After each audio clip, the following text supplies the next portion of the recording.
yande konabiso Félix Tshisekedi abengaki chef de l'État. Félix Tshisekedi yo mtolo bien. Félix Tshisekedi ndenge abengisaki pona tosala ni est-ce que kombo na bien kombo na été. Est-ce que combien de Congolais au bazo se réjouir na bakare mineo union sacrée à Botoli? Mais c'est à peine. Combien de Congolais? Et c'est à peine à outil koboto la alors il faut de stratégie. Biso kuna Tomi Kabwelelaka. Yozwa. Oh, ngana zui. Yozwa. Bino kuna. Bango ngai ya batute na lobi ndeko oyo azalaki mokambi ya.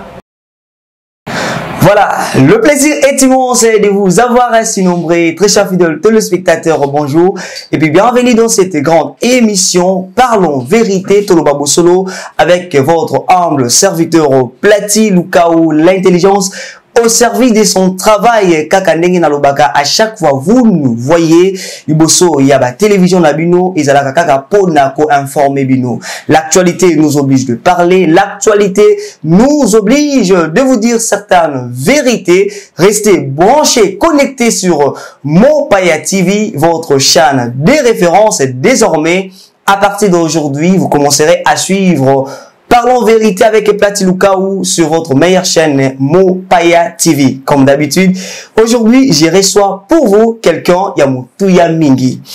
Il s'agit de monsieur Joseph Kitombala. Je rappelle, il est politicien, cadre, il y a parti moko, Oyoboyebi, Ebelepe Bayebi Ango, Ebelepe Bako découvrir les Ali Bongo, Azali cadre P, en même temps coordonnateur, il y a Congrès de Patriotes Démocrates, CPD Namokuse, Nako monopoliser Malobate, Nako Kenalombango, ko saluer invité Nangai pour que vous découvrir Mini au Plati Lukaou, à Bombeli Bino, na cadre ya émission ya Mokolo Yalelo, mais avant tout, je vais vous dire le titre, autre débattre na émission Oyo, Tokolo Bela Bongo.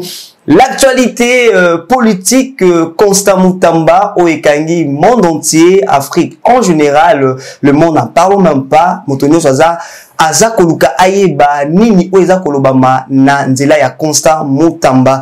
Tokolo Belape, parti CBD, CPD plutôt, au Azali cadre. Et puis à la fin, Tokoshite, Pona, Tomanyola Mouké, Masolo na Oetali, dialogue inter-congolais.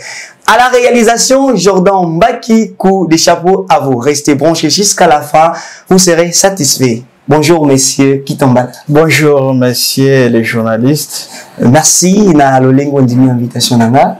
Okay, merci beaucoup. Nanga ipe na sepeli na invitation. Ezali ya mbala libosote. Ezali chaîne o biso pe ba Congolais nyonso bataraka. Yangonde lelo esengela kitoro ba oyo. Et bengami vérité na mazali kole karambo kanabiso. Juste un mot pour nos fidèles téléspectateurs qui nous suivent de partout en ce net moment. Merci beaucoup. Je salue l'autorité morale, chef du parti, Excellence Ernestine Nyoka Kaiba. Je salue mon secrétaire général, Séverin Dieka. Je salue l'honorable Franck Ilunga, l'interfédéral du Haut-Katanga. Nazali Kopesa Mbote, sans oublier les médecins au Babengi, docteur Inkak, Itambongo Didier. Je salue aussi toutes les patriotes qui sont de partout dans le monde entier. Mbote na bango nyonso, to monani a pambate pour na tolobela. Mboka na mainyoso ezali koleka, yangonde tovande sika oyo ndeko journaliste. Voilà, merci beaucoup, très chers fidèles téléspectateurs. Je crois c'est par ici, né Tokobanda Masolo, Oyo et Sangisi, Plati Lukaou, na Messie Kitombala, Nakatia Parlons Vérité, Yamokolo, Yalelo. Comme on a toujours dit, la charité bien ordonnée commence par soi-même. Avant tout, Simba, actualité, Moussou Tolo Belananu, CPD, Bisika Oyowapi, Azali, Cadre, Mwanamboka, Lobela Bisomo Mukina, Oetali, CPD, Bele Bayebi, Bele Pe Bayebite, c'est quoi CPD, parti à Nani, depuis quand CPD et Bandiko existait, Congo Petoza, Kokoba, n'a pas parti politique, ça, Kobotama 10 jours au jour. Depuis quand il y a eu les extensions à CPD? Merci beaucoup pour la moutona na onde de journaliste. Et puis, je vous dis que parti CPD, les alliés, ça fait déjà au 3e année Tozo Kenderango. ezali parti des masses, ezali implanté de partout na RDC, même à l'extérieur du pays, en Belgique, États-Unis, et les diasporas, il y a Tanzanie, que je salue l'interfédéral, et na Bunia, Butembo, Bandundu, Bakongo, Équateur, Kassai, de partout, na yebi ke ba patriote, bazakuna, bisika nyonso wana bazali, pona ko faire évoluer au Ebengami CPD, Congrès des patriotes démocrates. Ezali ko kambama na autorité morale oya yebani azali mama moko oyo ya bwania oyo esenga ke aux alentours na ye nde omoni ngai na ye kotelema liboso na yo pe ozali kotuna nga mituna kombo na ye maître Ernestine Nyoka Kaiba azali ancien vice-ministre ya budget azali parmi ba ministre ba marquant na époque. Et ça fait déjà de 2017-2018, Azali ministre Asali Moussala nae kitoko. Orotika koyokate o nungu bipai ote a détourner ote asala kiboye. En tout cas, biso tozali sima nae nde tozali kotambola nae longo na mayele nae atikali na yango ye mokote. Alukiete apesa pe bilenge oyo bazali ko promouvoir ko gérer république les jours à venir yango nde omoni ngai ndeko Joseph Kitambala na telemi awa pona kolobela mais matali parti ezo évoluer malamu parti ezo évoluer très bien na bokasi na ye pe akambi yango na ba secrétaire général na ba secrétaire généraux ebele tozali na mwana mboka Séverin Dieka tozali na interfédéral Tracy Kabea oyo atali Kinshasa tozali na oyo secrétaire général adjoint tozali na baza ebele oyo nakoki kosilisa ko énumérer bango te na pesi mbote epai ya ndeko na ngai mwana mboka Grace Mashiga oyo wana azali lecteur malamu azali bilenge oyo parmi bilenge oyo bazali kobunda pona mboka na biso ekende liboso. Voilà, merci beaucoup mon mboka Kitombala to avancer siko. Est-ce que votre parti ICPD est-ce que vous allez reconnu na mitua ba congolais ndenge mutunyo soyebi UDPS, mutunyo soyebi PPRD, mutunyo soyebi ECD, mutunyo soyebi Nouvel Élan, est-ce que CPD ils a réellement reconnu na kati ba congolais?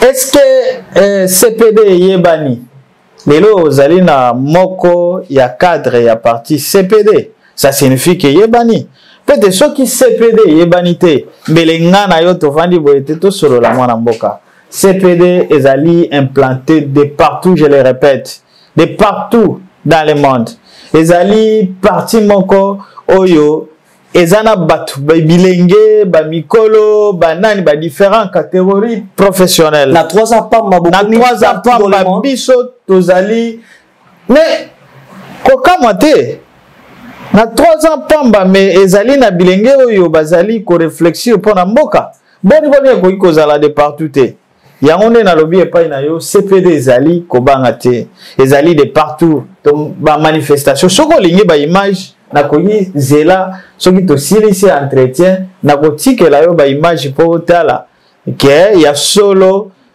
mama Ernestine azali kosala musala kitoko azali kosala musala kitoko pona CPD eyebani y compris ezali parti ezali na opposition na bosani mwana mboka ezali parti moko oyo esaderaki ezali un peu longtemps na opposition na regroupement oyo ebengami ya l'opposition de la gauche oyo ekambami na mwana mboka honorable Jean-Marc Kabund oyo na pesi mbote bisika azali c'est-à-dire que CPD ezali parti n'importe quel parti te na oki otangelinga Nouvel Élan IDPS et tout bon c'est normal IDPS parce que yebani za ba parti za parmi ba parti politique aminene na mboka oyo mutunyo so yebi même non kolobate que IDPS ezali parmi ba parti bon soko lobi natanga parti mosusu o wapi nazali komona parti moko te on a koki ko comparer yango na CPD mwana mboka parce que dans l'ère actuelle pour na ba valeur pour na intégrité ba parti ko benga wana eza ba parti o yebani pour na nini ce n'est pas pour l'intégrité mais ba parti yebani pour la moralité et yebani bongo détournement oyebi ke mutu wana auti na parti tel boyete identifier ye ya solo koyi koyeba CPDT po mokonzi na yango azalaki na gouvernement na époque ya Kabila kombo na ete onate yeba parti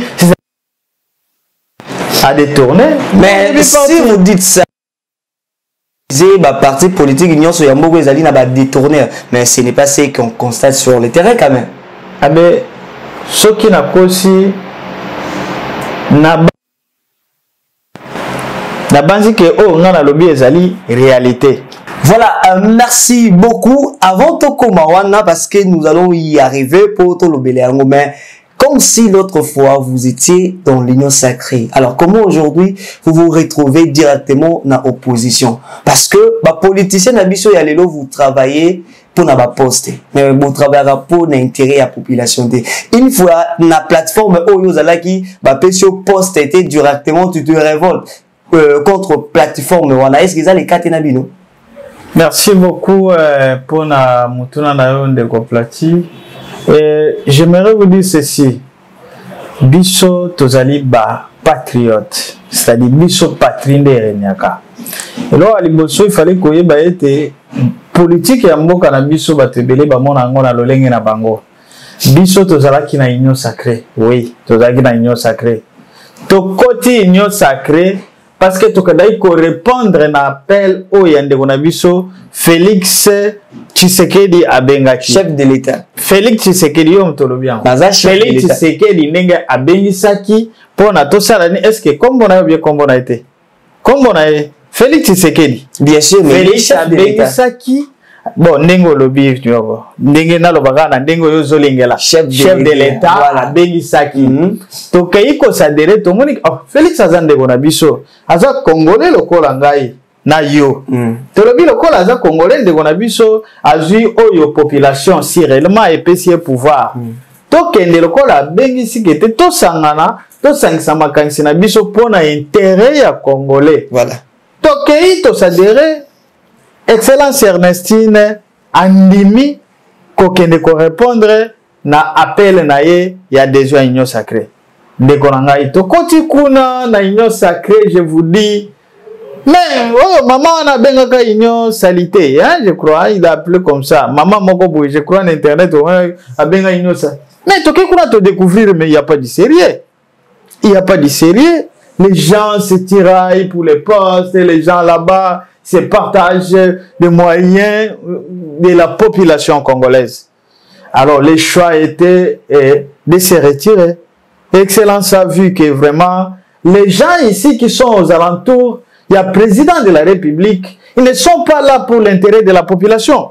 Et nous, on ne peut pas demeurer là-bas, en train de cacher le mal. Et Excellence a trouvé bon Ernestine Nyoka Kaiba, que je salue aussi encore une fois, il y a qu'à se retirer, na parti na biso, pour na tozonga, total mambo, ya mboga na biso zo kende malamu te, pour na école na biso pona bandeko na biso bali kokufa tongo midi pokwa oyo ba envahisseur ba ya pona ko kata eteni ya mboka na biso ekoki ko sale makoto mukolo mokote batu ba kolala ba kola mukana tongo ba kei komela ba kola mukana tongo ti butu okomona mituka ya présidence na babar na ba hotel mais babosani ke na pouvoir bazali ezali lelo ezali na maboko na bango lobi ekozala te et puis pouvoir ango euti wapi ezali population muto apesi bango mais lelo est-ce que koyi koyebisa ngai ndeko journaliste lipa eza na combien Mais moi, dans mon cas, que plateforme Union Sacrée pour la Nation, ils ont comme ça là bas effort dans mon avocat signon pour na kozongi sa congolais na isika na azalaki parce que na yoka que l'autre fois au souleva qui point koloba était Union Sacrée parmi les raisons au bino bobima on a parce que ils sont là pour na cause la partage ya ba carrière minière. Kasitomoni partage ya ba carrière minière. Kasitomoni lelo le même plateforme et que kobotola ba carrière minière ou ba étranger bazalaki na mona kati ya mabele ya ba congolais pour na kozongisa yango na maboko ya ba kolo mabele. Ah, ntona no kitoko hein de journaliste. Est-ce que combien de Congolais au bazo se régir na ba carrière minière yo Union Sacrée à Botoli? Mais c'est à peine. Combien de Congolais? Et c'est à peine à outil kobotola alors il faut une stratégie de faisabilité pour voir comment procéder. Détriment ya nani? C'est ça le problème. Au Botoli carré minier, est-ce que le lot au koye bisanga to $, ezana combien de konangai? Est-ce que au koye bisanga to $, ezana combien? Est-ce que le lot bitumba le kola ba carré minier tozui? Est-ce que bitumba esili bande konabiso basili kokufa? Est-ce que ba étranger ba kimi ko envahir mboka na biso? C'est ça le problème. Il fallait Congolais azala éveillé. Bande kona biso bazali na pouvoir. Ba ke Congo eza ya biso nyonso. Congo ekufela Lumumba, Congo ekufela Kasavubu, Congo ya musée Laurent Désiré Kabila. Boko iko bebisa yango te. Balobi ete musée alobaka que on ne peut jamais trahir le Congo. Nous tous on yokoma. Population isolée. Mais par exemple 57 millions. Atie na libenga na ye, na libenga na zali koloba, na poche pona atambola ba viva na ye. Mais je crois que en ce qui concerne les histoires, il y a détournement. Moi, Namboka, je crois que depuis prise, parce qu'ici nous sommes dans Parlons Vérité, je rappelle à notre chef fidèle, tous les spectateurs, Tolobakande Bosolo, depuis Tata Mokodo Ekolo, à Zoua, Pouvoir Oyo, et surtout Penza, Manda Naye, et Yaliboso vers sa fin, on n'a pas vraiment assez attendu, Makamou, il y a détournement. On dirait IGF à Salaki vraiment Moussala Kitoko ya kolandela mutunyo sola c'est le plateforme l'Union Sacrée mais ça qui Moussala on a pour na koluka intérêt à population. Merci beaucoup. Mais nalinga tuna yo mutuna moko yelinga na mutu so yo ko répondre. Est-ce que naibi que journaliste ba tuna ga yemi tuna te. Mais moi na mboka ozali mwana mboka mopanzi sango. Na époque IGF olobi kende ko Gilles Alingete natanga kombo na pesi mbote azalaki mokonzi ya IGF à l'époque. Est-ce que combien de personnes les lo oyo ko ikotanga na prison centrale à Makala ba oba détournaki bazakuna babatami ha ebele bali mwana bambongo ebele bakenda na yango oyo mususu mwana tanga bakombo na bango ezali te pona kopesa bango gaz. Mais baza ebele na Union Sacrée ndeko mususu utaki kolongwa na ministère moko ya makamatali mosolo alobi yango na betando ike alobi ete biso kuna tomi kabwelelaka yozwa ngana zui yozwa bino kuna bango ngai ya batute nalobi ndeko oyo azalaki mokambi ya institution moko o etali mambo etali misolo ndeko wana oyebi ye alobi mikolo euti koleka to biso nyonso tolandaki yango alobi ete kuna na kati biso tozalaki soki mosolo emonani yozwa ya yo makambo ya population etali biso te nde biso tozalaki kuna jouissance mutu kuna ezali korenye na bandeko na biso ya Union Sacrée babosani mboka ngai nasenga à plusieurs émissions nasenga na banza ete tosalaka pe émission na bino à plusieurs fois nasenga ete soki gouvernement ekoki koya bapesa biso mokambi moko ya mama mais mama wana a décevoir ngai mais maman wana a décevoir ngai Maman a décevoir ngai. Nani? A décevoir ngai. Le lenga nazalaki ko kanisa ete soki ba pesi primature pa ya mama. Na ebi ete tokolela te. Mais maman a décevoir ngai. Même ndeko nanga mutamba alobaki likambo solo ya solo ya détournement. Na misu ya mama wana. Mais mama wana ngai na betela kiye maboko boye malamu.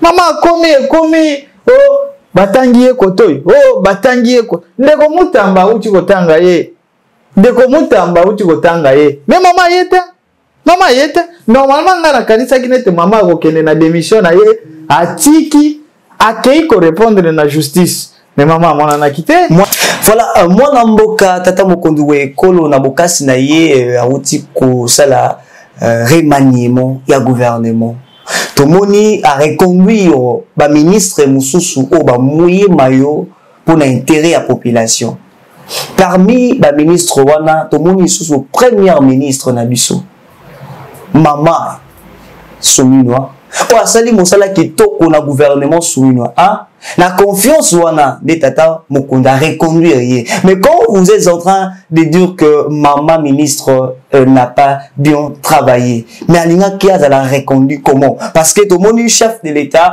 ba oyo pena ba pesa ki le meilleur na bango te a écarté bango na gouvernement Souminoade. Il a simplement reconduit oyo a moni qui a travaillé pour la population. Ndeko ngai olobi bien ba reconduire Souminoa 1. Est-ce que oyebi ke na gouvernement Souminoa oyo comme Souminoa D Nord Kivu ekei Sud Kivu ekei Goma ekei oyebi yango mais na gouvernement na ye ndeko ngai na sepela ki na lobi lisusu na sepela ki na mama wana Souminoa Tuluka na gouvernement na eza na mwasi moko bon ako ignorer ba effort ba salite ezali na ndeko ngai mutamba o azali elenge lokola ngai asalaki musala na ye na ndenge oyo esengela ki asala musala antake elenge pona koyebisa yo tango nazolo balikambo inyo sacré ozali kopekisa ngai tango nyonso kasi nga na yebisi yo ke tala musala ya ndeko mutamba salaki kati na gouvernement Souminoa batata o bazali kuna o balingake oboni bazana système lokola bango bazalaki esika oyo soit bazalaka esika oyo basalaka mbongo bazwi boye mboso chakache mboso ache bazwi boye mususu wana nani chakache ka bongo c'est-à-dire balingi ko demeurer bazala du jour au jour na pouvoir mais Souminoa ebandeli abandaki musala na ye pe malamu mais Souminoa eko bebisa lisusu mboka. Voilà, merci beaucoup. Moi, Namboka, outi ko simba dossier ya Constant Mutamba, o pe sali rage pesa koko bana ko sala rage, mais yamoto ko mawana to clôture, to en fait to conclut d'abord na o etali ino sacré nenge to banaki kolobela ngo. Selon vous, les efforts o ino sacré ezali ko sala pour l'intérêt à la population, donc yo wani yango nyonso eza cause et ça la sorte que beau s'est retrouvé dans l'opposition, c'est ça d'après vous? Bazali ata effort mon côté au bazali ko sala pour la population ino sacré kuna ezali conglomérat ya ba jusser kuna ezali nani azawa Bemba yozwa maparti nayo nani azawa nani Kamere yozwa nani Mboso Alors aujourd'hui, vous vous retrouvez dans l'opposition. Qu'est-ce que vous êtes en train de faire pour la population? Parce qu'à chaque fois, vous avez là intérêt population. Alors, ni opposant nanga munabino boza ko sala pour la population. Il fallait être tozali bilenge. Mboko yo bakulutu bakambi yango bakei. Biso bilenge il fallait toujours conscience ya mboka na biso soki tozali na éveil de conscience te pona biso bilenge mboka kokufa balobaka les hommes passent les institutions restent bakuluto bazali déjà na gouvernement tomoni ete bazosala effort moko te kutu baza koluka mpona kodétruire jeunesse congolaise. Comment ça?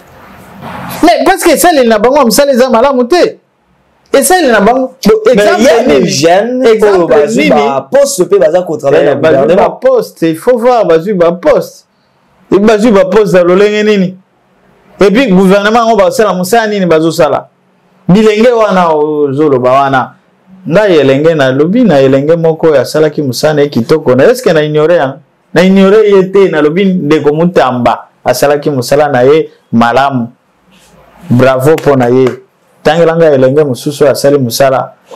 Madame moko pe na gouvernement souminwa 1 o asali musala na ye Kaikwamba ministre des affaires étrangères na lobaka yango na koiko ignorer effort na ye te. Na bisusu wana basali musala ni. Tangelanga mususu. Voilà, merci. O asali musala. Mais biso na opposition, otuninga mutu na opposition. Opposition ezali population. Opposition ezali bazali ko souffrir.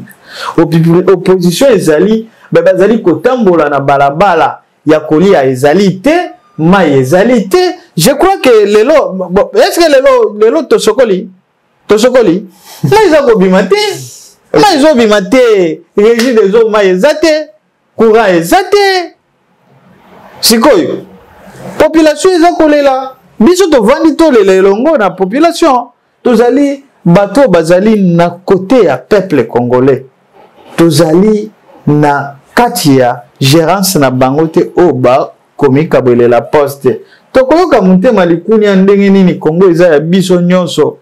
Voilà, au soulever et le Congo très important bokoyoka mutema likuni ya ndenge nini Congo ezali ya biso nyonso mwana mboka. Donc les Congolais n'a pas dit que ça des pères et des mères. Oui, oh, Congo et des Congolais. Des pères et des mères, des trucs combien de fois. Ngai soko lingi. Tina gotu na pe. Kombo na ngai bien sûr qui tambala. Tata na ngai kombo na ye Lupendo Benoît, monsieur Délicien. Maman na ngai kombo na ye Jeannette. OK, nazali Congolais, des pères, des mères, nazali Tata Nangaï Azali na libota ya groupement. Voilà. Merci beaucoup. Étant Congolais de père et de mère, mon amboka. Dans l'ère actuelle, notre pays est agressé. Ouais. En Afrique, je peux dire Totigali Bisomoko. Parce que nos voisins sont des traîtres. Ouais. Oui, n'est pas Congolais, nyonso. Ouais. Dans l'ère actuelle, Bitumbana Est, Nord, Kivu, Sud Kivu, Naba, province Misusu. Est-ce que Ezali, moment où réellement Bolinga qui bosse à la opposition contre l'union sacrée? Parce que chef de l'État a une cohésion nationale, bosse à Nabino Nyonso. Bon réfléchir comment beaucoup qui trouver to kokotsa nouveau kimia nakatamboka meboboyi. Bonimika kabotika na opposition. Est-ce que c'est le moment mon amboka? Chef de l'État a bengisi to solo là. Écoutez, mboka na biso ezali agressé, personne ne peut ignorer. Bandeko na biso ba kokufa. Ba o ya kokima isika kolala ezali te bazali ebele. Ba kolala bisika to bengi ba belle étoile. Bisika oyo esika akosala bosoto nde esika akolala. Ndeko na ngai. Chef de l'État, oui. Azali akoki kozala na motema malamu mais tout autour na ye conseil ya malamu ezali te moko na moko ali kobenda couverture na côté na ye ndenge nini na kozwa ndenge nini na kosomba mutuka ndenge nini na kosomba lupango ndenge nini na kosalisa obele libota na ngai oyo wana azali kobela etali ye bango de bazingi mokonzi ya mboka. Mokonzi ya mboka soki azali na batu pembeni na ye lokola maître Ernestine Nyoka Kaiba. Ah mais non. Na ebisi yoke.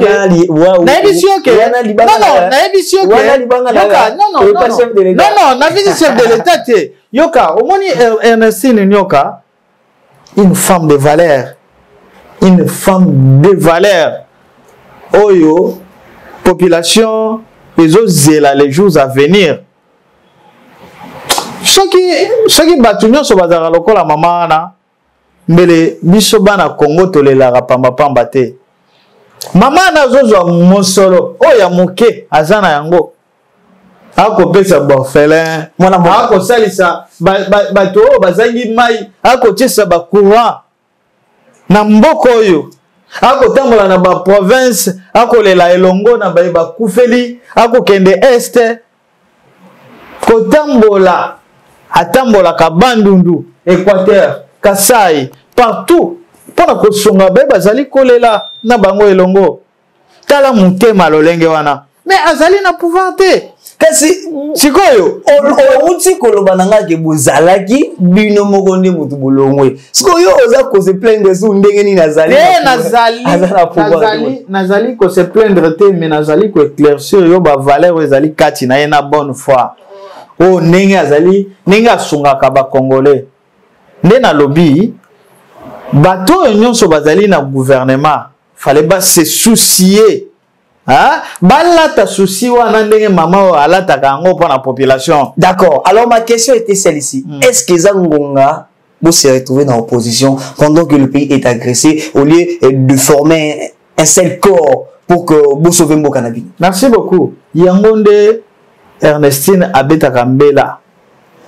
To sangana. Ko sangana ezalite kaka Excellence Ernestine ngai na président de la République te. Puisque ba Congolais toza ebele o bazali frustré. Baza ebele. To vandi tout autour d'une table. To solo là. Oh non ça na émotion na ye acha na table. Ngai na moni que vraiment mukolo wana bolamba ki made sunga na lia kité. Oh ya lobi ngai dans on ando kenenzela transport ezala ki pasi. Oh ya lobi ke oh ngai embouteillage na Kinshasa nde yango nde lembisi ngai nzela ya malonga ezali te. Oh ya lobi ngai na sokoli te parce que mai ezala kobima te na ba pampe kauki.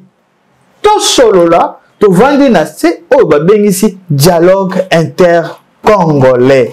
Donc vous soutenez les dialogues avec le rebelle et les terroristes? Non. Parce que dialogue inter-congolais, moi, Namboka, ezali, dialogue inter-congolais, bah, rebelle à M23. Mais, bazako senga, basolola, na gouvernement congolais, na gouvernement en place, peut représenter quelques conditions au gouvernement, il faut respecter en haut pour que, batika, ou tia trouble, na partie. Et c'est ça les dialogues. Dialogue ni non nana lobby te que yom to lobby dialogue elingi koloba te M23. Non, je parle de quel dialogue parlez-vous parce que dialogue il y a SSC 5. Mais c'est ça non? Ezali M23 te. Alors est-ce que ezamba la liboso et puis ezamba la liboso tout ça la dialogue na mboka na 5 na SSC bazo senga dialogue entre banani na mboka. Est-ce que oyebi que dialogue à Sen City et même kimia na mboka na biso? Est-ce que oyebi yango ata na ndako ndenge tovandi ya des fois boko yiko zala na ndako moko lobi papa lobi ndenge nini Samson na Emmanuel bazo kanate boya awa likambo nini oyo bozo komi bomela bandeko bazwa manduki nalingi kokota mozindo na likambo na bango te mpo nayebi yango mutuna makolo te kasi ngai na lobby moi na mboka na avancé na dialogue au 5 na ECC bazo bunda kosenga kolosala wana mais ekosenga pe ba figure emblématique il y a ba personnalité mususu et apparaître entre autres il y a Joseph Kabila au ba condamné à mort baza kosenga pe ye fois ala na kati ya dialogue wana entre autres il y a Corneille Nangaa au ya bumi ba congolais na este plus de millions belé il faut azalana dialogue wana ope ba condamné à mort ba M23 au bandini ko trahir la patrie au Mouzatike la biso n'est jamais trahi le Congo et ils ont accepté ya ko sangana na ba étrangers soldats rwandais pour tuer les Congolais. Il faut ba apparaître na kati ya dialogue wana. Alors vous CPD vous êtes pour ça? Non, yo kaite ba tata episcopo babengisaki ete to solo la mboka na biso ekoki kokabwana te ngai to biso na CPD na kombo ya autorité morale na biso tokoki ko soutenir te opposition armée biso tozali na opposition non armée. Mais ce sont eux qui sont le pion, il y a dialogue. Non, oui, bien sûr. Mais Yoka. Quel dialogue parlez-vous dans la Mboka? Tu as dit que les rebelles baza senga bosololi pour que kimie kota na Mboka. Et donc à liboso olobi bien que ba voisin na biso bazali ba traître. Yo mutolobi yango. Et ben n'est pas congolais, voilà. Nous ne sommes pas aimés. Voilà. C'est-à-dire il fallait ba oyo ba bengami ba congolais de père et de mère. To vanda na se. To solola. To yeba ndenge nini ya intercaler mouvement ya rébellion, mouvement ya tuerie, mouvement ya bamagui. Économie na biso. Mais yango te zali armée na biso. Mais yango te zali mission il y a dialogue au Senko na c'est ça qui pona kimia ekota na mboka na biso yoka lelo okoyoka balobi bazui 50 millions lelo okoyoka balobi 200 millions ekei lobi okoyoka balobi oye azwaki na eka 11 milliards lelo okoyoka nyonso wana mboka kokufa. Qui sont à l'auteur de tous ces détournements? Yomo, est-ce que wana ezali sous a besoin d'informations aux journalistes d'investigation? Mais ce sont les traîtres étrangers congolais. Au Béni Bango va traîtres étrangers congolais. Les traîtres étrangers congolais. Donc, les personnes qui ne sont pas des Congolais. Parce que le père et de mère à cause de la makambo. Yango na lobi ke biso de père et de mère. Oyo ba congolais conscient. Oh, to ali na bwania. Ya été to solola. Topesa ya biso makanisi ba congolais lolenge nini mboka ekoki kokambama na kimia nyonso. Ndeko Fayulu asengaki dialogue.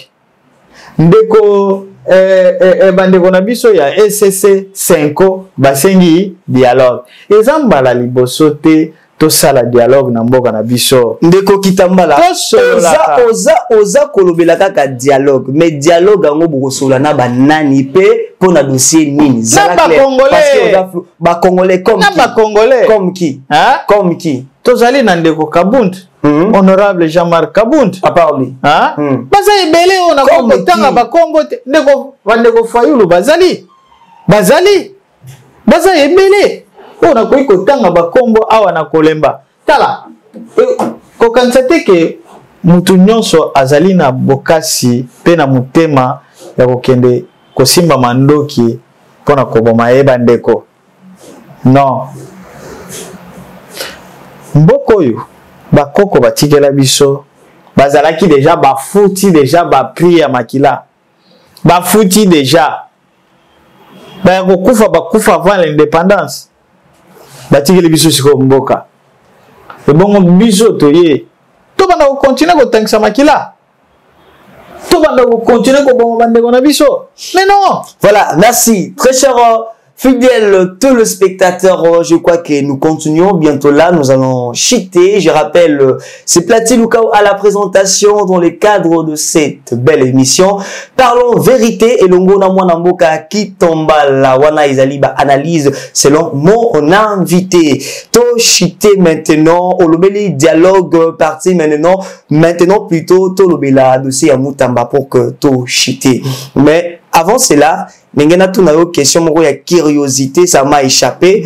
Pourquoi bobengi bomibengi clique na bino wana bomibengi yango la coalition de la gauche congolaise, to opposition ya gauche. Pourquoi? C'est qu'il y a droite bezali. Eh ben biso tozali coalition ya gauche. J'espère que tozali opposition moko républicain. Je crois que nauti ko sala ba analyse o ezali républicain pas incendiaire. Tozali batu moko oyo tolobela uniquement pour mboka na biso. Tolobela ba réalité o ezali koleka. To dénonçaka ba ya mabe o bandeko na biso bazali na gouvernement bali ko sala. Voilà. Merci beaucoup. Comment on a maintenant Constant Mutamba, l'ex-ministre de la Justice, au Bazali Moko, il y a opposition républicaine, comment on a procès naïe, Nengi Bandaki, Nengi Suki, Bino étant, membre il y a opposition républicaine parce que na oti koyoko kolobangwa apport nini, bon apporté par M. Mutamba. Parce qu'il est aussi de l'opposition républicaine, comme si vous êtes resté silencieux. Non, Mutamba n'était pas de l'opposition. Mutamba était membre du gouvernement. Je ne voudrais pas arriver à entrer et pourtant dossier dans la justice. Mais gouvernement, il nous m'a appelé opposant. Donc il est entré dans le gouvernement comme étant opposant. Non, non. Oh, Azala qui nommé Mouto à côté du gouvernement en tant qu'opposition, moi, à le côté des de Mosito. Oh, oui, ben oui. Mutamba Azala qui nommé dans l'ordonnance en tant que ministre dans le gouvernement, la majorité. Et c'est ce que Mutamba était. Et d'ailleurs, j'ai réalisé une émission, et je crois, en Ndekonanga, Paul, na PCMBO, Tessigazali, on a l'obéla qui il y a remise et reprise à l'époque, il y a Mutamba.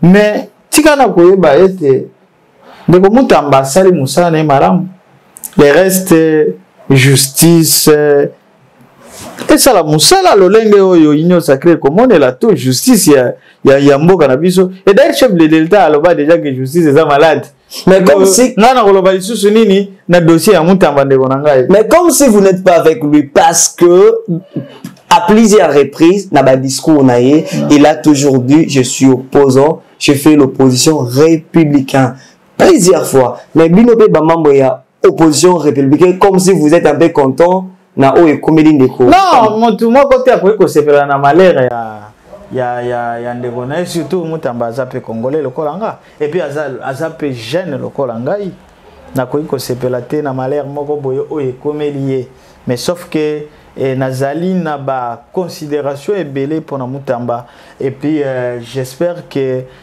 procès wana ekosalema na toute partialité et puis transparence Mutamba verdict nango ekozala satisfaisante tous les deux parties et na côté justice na côté il y a ndeko Mutamba c'est ce que moi je pense que et ça les mana toute transparence procès moko malamu pour ne pas ternir l'image de la République comme d'habitude parce que tout le monde est belé oyo ba détourner bambongo bazali ko tambola et le tout et puis le président de la République a lobbyé de justice des malades je ne sais pas ceux qui déjà traitement pour un procès il y a Mutamba et que zali déjà et lui antibiotiques et lui déjà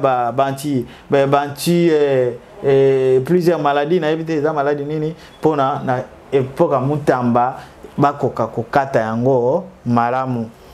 Voilà, mon amboka pour chiter, je crois que le monde entier, l'actualité de Mutamba, c'est l'unique actualité en ce net moment. Ils ont monde entier de partout. Je vis même musicien, l'artiste musicien français d'origine congolaise, Maître Gims, Ayemele Nzembu, le président burkinabé Ibrahim Traoré, il est en train de faire des déclarations de Mutamba. Plusieurs personnalités africaines tant que mondiaux. Au bazar Kolobela, dossier on a il y a Mutamba. Mais pour les opposants, Mutamba, depuis sa prise de fonction dans le ministère de la Justice, il a toujours travaillé dans l'intérêt de la population congolaise. Le monde entier est le monde entier est mon yango. Donc, Aza Mutoyo, Aza na fonction, mais son intérêt principal, c'était le peuple d'abord. Moutouana, opposant parce que vous venez de le dire, vous êtes en train de faire l'opposition pour la population. Mais non, tant que vous Moutoyo a mouillé maillot pour la population. Tout ce qui lui est arrivé, soupçon et détournement, et Sengi a démissionné, Sengi balongolé immunité, et Sengi a la justice, à Samba avec tout le preuve. C'est ça mais aucun opposant a télémi pour Mekakoloba, même un mot pour Mutamba. Mais on a lobby yango. Na lobby pour Mutamba. Non, je ne le parle pas d'ici parce que je le avant émission. aucun opposant a prononcé quelque chose pour na Moutamba pendant qu'il est du côté population, le peuple d'abord. Moutamba. Pourquoi? Bon. Moutamba était dans le gouvernement. Et c'est là qui obligatoirement qui opposant à l'Obelali Kambounaye. C'est normal. Moutamba, balongole immunité dans l'Assemblée nationale. Il fit député. Moutamba va traduire la justice sur la loi. Ce qui n'a kanisi balobi était tentation à détournement des motifs bazali kolandelaye. Balobi oyo détourné selon Mibeko que oyo détourné na oyo a tenté ko détourner bango nyonso bazali na mbando moko. Mais kasi ndeko Moutamba lokola dossier neza na justice azali na ba moyens de défense, azali na ba avocat nde na lobby pour la consolidation de l'unité nationale et la cohésion, ok, la cohésion républicaine. Bakata procès na ndenge ya transparence, ya équité pour Moutamba. Voilà. Donc, ekozala malamu po ngai pe soki na monike mutu azali na mbeba na ngai nakende kufunda po na yebike justice ekosala musala na yango. Ezala te justice ya deux poids deux mesures. Merci. Merci beaucoup mon ambo Ka Joseph Kitombala, très cher fidèle téléspectateurs. Merci beaucoup à vous. Je sais que vous étiez tellement nombreux devant vos postes téléviseurs pour suivre Plati Luka ou l'intelligence au service de son travail dans le cadre plutôt de cette belle émission Parlons Vérité. Toloba Bosolo, je récite pour vous, Monsieur Joseph Kitombala, Bolandier, Nanyoso Oyoye Alobi. Je crois que c'est par ici, nous allons mettre un point pour Namukolo Yalilo. Tout ce qui c'est émission. Ah mais avant tout, je vais encore une fois lui donner la parole pour nous donner l'Ilobano Yasuka. Qu'est-ce que vous avez à dire la population congolaise? En général, je ne sais pas aussi si vous avez un message à lancer. Le moment est là pour vous avant que je désannonce l'émission. Merci beaucoup. Merci premièrement pour la volonté et puis pour l'invitation à Bino. Et puis, dans le billet de Congo, ezali ya biso nyonso. Congo, naza côté la caméra. Congo ezali ya Joseph Kitambala. Congo ezali ya Ernestine Nyoka Kaiba. Congo ezali ya mwana mboka Severin Dieka. Congo ezali ya mwana mboka Frank Ilunga. Congo ezali ya mwana mboka Tracy Kabea. Congo ezali ya mwana mboka David Kenda. Congo ezali ya mwana mboka Fabrice Kenda. Congo ezali ya mwana mboka Emmanuel Bianzambi. Congo ezali ya mwana mboka Josias Joseph. Merci. Et voilà, merci beaucoup encore une fois. Merci à l'autorité morale Ernestine Nyoka Kaiba oyo azali comporter vision ya République ya lobby. Merci beaucoup na bokasi na yende bomoni ngai na telemi na émission na bino oto ali kosolola na bino elongo. Merci na ndeko oyo azali na sima caméra. Merci na musala kitoko oyo azali kosala. Merci na yope oyo azali ko présenter. C'est à moi de vous remercier. Na monique vraiment bongo ezali pe bwania ezali oyo azali kosala. Mais na sengi na bino ezala mukolo ya sukate. Pe bandeli pe ya sukate voilà. Pona émission oyo tosali na bino mbote na ba congolais nyonso oyo bakotala émission oyo bo s'abonner massivement na chaîne na bino pona kolanda ba vérité ya mboka na biso mikolo na mikolo. Voilà, merci beaucoup. L'émission Parlons Vérité, l'unique émission en ce net moment que fait parler l'opinion congolaise. En général, même ceux qui sont à niveau, il y a diaspora. C'était pour moi un réel plaisir de vous présenter cette grande émission Parlons Vérité. Surtout, restez connectés, branchez, scotchés sur votre meilleure chaîne Mopaya Télévision. Abonnez-vous très massivement, commentez, likez, laissez-nous vos suggestions. Naba commentaire et vous allez bongo le bienvenu. Na kosu que ça bongo sans toutefois na saluer mutu ou asalaki en sorte que boya babi de partout, bisika beaucoup d'amis 5 na ba image ya kitoko bona moni bongo Jordan Mbaki oya simbaki réalisation pour que mosala esalema kitoko. Surtout portez-vous bien, on se retrouve très prochainement pour na ba sango mususu. À tous de père et de mère. Au revoir.